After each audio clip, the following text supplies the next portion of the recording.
ବାଲେଶ୍ୱରରେ ଅନୁଷ୍ଠିତ ହେଲା ମିଳିତ ଓଡ଼ିଶା ନିଶା ନିବାରଣ ଅଭିଯାନ ମନାର ଅଷ୍ଟମ ବାର୍ଷିକ ସମ୍ମିଳନୀ। ନିଶାମୁକ୍ତ ଓଡ଼ିଶା ଗଠନ ପାଇଁ ସରକାରଙ୍କଠାରେ ଦାବି ଉପସ୍ଥାପନ ନିମନ୍ତେ ପ୍ରସ୍ତାବ ଗୃହୀତ।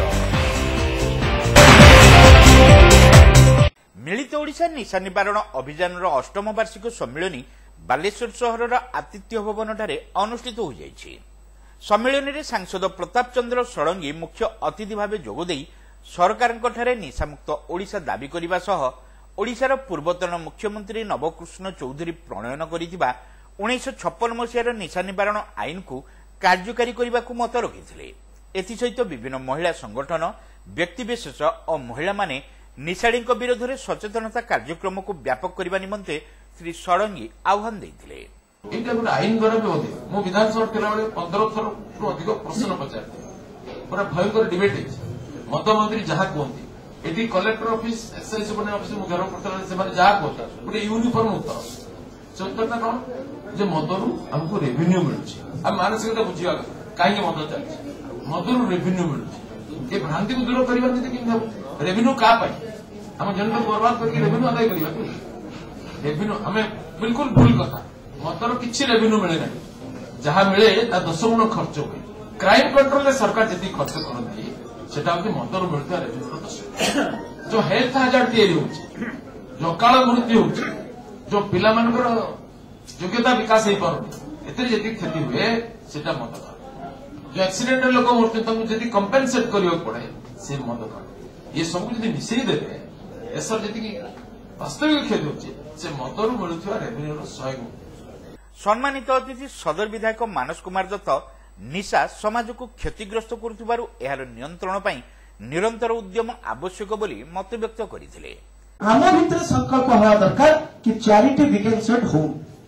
ଆମ ପଡ଼ିଶା ହୋମ୍ ମାନେ କେବଳ ଘର ନୁହଁ, ଆମ ଆଖପାଖ ଆମ ସାମାଜିକ ପରିବେଶ ଆମେ ଯୋଉ ସମ୍ପର୍କରେ ଅଛୁ ଆମେ କୋଉ ଗାଁର ଦୂରରେ ସମ୍ପର୍କରେ ଅଛୁ ଆମେ ବ୍ୟକ୍ତିଗତ ପ୍ରୟାସ କରିବା କି ନିଶାର ଭୟାବହତାକୁ ଗୋଟେ ପରିବାର ଝାରକା ହେଇଯାଇପାରେ ନିଶାରେ ଏ ପ୍ରକାର ଏକ ବାର୍ତ୍ତାକୁ ସାମାଜିକ ନିୟନ୍ତ୍ରଣକୁ ଆମେ ସମସ୍ତଙ୍କୁ ଜଣାଇବା ଓ ପୁଣି ଥରେ ଏ ଅନୁଷ୍ଠାନର ଉତ୍ତରୋତ୍ତର କାମନା କରୁଛି।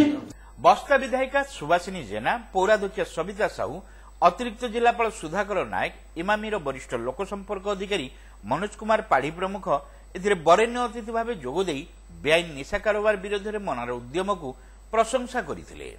କାରଣ ଆମେ ଆମର କର୍ମକ୍ଷେତ୍ରରେ ଏତେ ବ୍ୟସ୍ତ ରହୁଛୁ ସମାଜ ପାଇଁ ବା ପିଲାଙ୍କ ପାଇଁ ବା ତାଙ୍କ ଭବିଷ୍ୟତ ପାଇଁ ଆବଶ୍ୟକ ମୁତାବକ ସମୟ ଦେଇପାରୁନାହାନ୍ତି। ତାଙ୍କ ସହିତ କାଉନସିଲିଂ କରିପାରୁନାହାନ୍ତି, ତାଙ୍କ ବିଷୟରେ ଆଲୋଚନା କରିପାରୁନାହାନ୍ତି ଆମେ, ଯାହାଦ୍ୱାରା ସେମାନେ ତାଙ୍କ ଯୋଉ ସମବୟସ୍କ ବନ୍ଧୁ ବା ସୋସିଆଲ ମିଡିଆରେ ପ୍ରଭାବିତ ହେଇ ବିପଦଗାମୀ ହୁଅନ୍ତି। ତ ସମସ୍ତଙ୍କୁ ମୋର ଅନୁରୋଧ ରହିବ give time to your child. ଯିଏ ବି ନିଶା ଖାଉଛି ଜାଣୁଛନ୍ତି ତାକୁ ଟିକେ ମାନେ ଆଗ୍ରେସିଭ ନ ହେଇ ଫ୍ରେଣ୍ଡଲି ମ୍ୟାନରରେ ବୁଝାନ୍ତୁ କି ସେ ଆମକୁ କୋଉ କୋଉ ଉପାୟରେ କ୍ଷତି କରୁଛି, ଆମର ଡ୍ୟାମେଜ କଣ ହଉଛି ବା ଆମେ ତାକୁ କେମିତି ବାହାରି ପାରିବା ସେଟା ଆମ ସମସ୍ତ କର୍ତ୍ତବ୍ୟ ଅଛି ଆମେ କରିବା।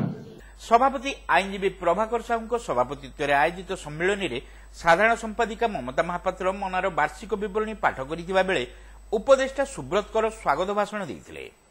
କୋଷାଧ୍ୟକ୍ଷ ପ୍ରଫୁଲ୍ଲ ଦାସ ଆୟବ୍ୟୟର ବିବରଣୀ ଉପସ୍ଥାପନ କରିଥିବା ବେଳେ ସମ୍ପାଦକ ବେଣୁଧର ସାହୁ ଆଗାମୀ ବର୍ଷର କାର୍ଯ୍ୟଖସଡ଼ା ପାଠ କରିଥିଲେ।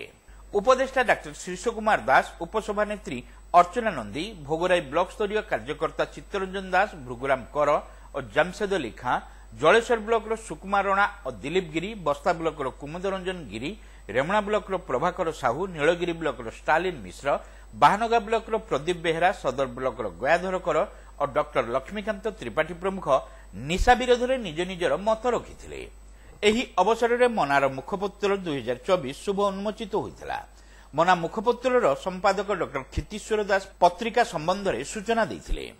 କୁରୁଳାସ୍ଥିତ ନ୍ୟୁ ଲାଇଫ୍ ଡି ଆଡିକ୍ସନ କେନ୍ଦ୍ରର ବିକ୍ରମ କେଶରୀ ଦାସ ଓ ଶ୍ରୀଜଙ୍ଗର ଭାରତୀ ପଣ୍ଡାଙ୍କୁ ନିଶା ବିରୋଧରେ ଉଲ୍ଲେଖନୀୟ କାର୍ଯ୍ୟ ପାଇଁ ସମ୍ବର୍ଦ୍ଧିତ କରାଯାଇଥିଲା। ଆଜୀବନ ସଦସ୍ୟ ଡକ୍ଟର ମହେଶ ବିଶ୍ୱାଳ ଓ ଲେନା ପାଣିଗ୍ରାହୀଙ୍କ ବିୟୋଗରେ ନିରବ ପ୍ରାର୍ଥନା କରାଯାଇଥିଲା। ସମ୍ପାଦକ ଗୌରାଙ୍ଗ ପାଣିଗ୍ରାହୀ ମଞ୍ଚ ଆହ୍ୱାନ କରିଥିବା ବେଳେ କଲ୍ୟାଣୀ ନନ୍ଦ ଭଜନ ଗାନ କରିଥିଲେ ଓ ଡକ୍ଟର କେଶବ ଚରଣ ପଣ୍ଡା ବେଦପାଠ କରିଥିଲେ। सह संपादक कमलाकांत दास और संपादिका गीतांजलि सिंह, सरस्वती पंडा, अक्षय त्रिपाठी, कृष्णा साहा, स्नेहलता पति, स्मृति दास, मिनती कर, प्रशांति साहू, बसंत प्रधान और पूर्णचंद्र बेहेरा प्रमुख सभा परिचालन सहयोग करथिले। शेषरे संपादक निरंजन राउत धन्यवाद देथिले।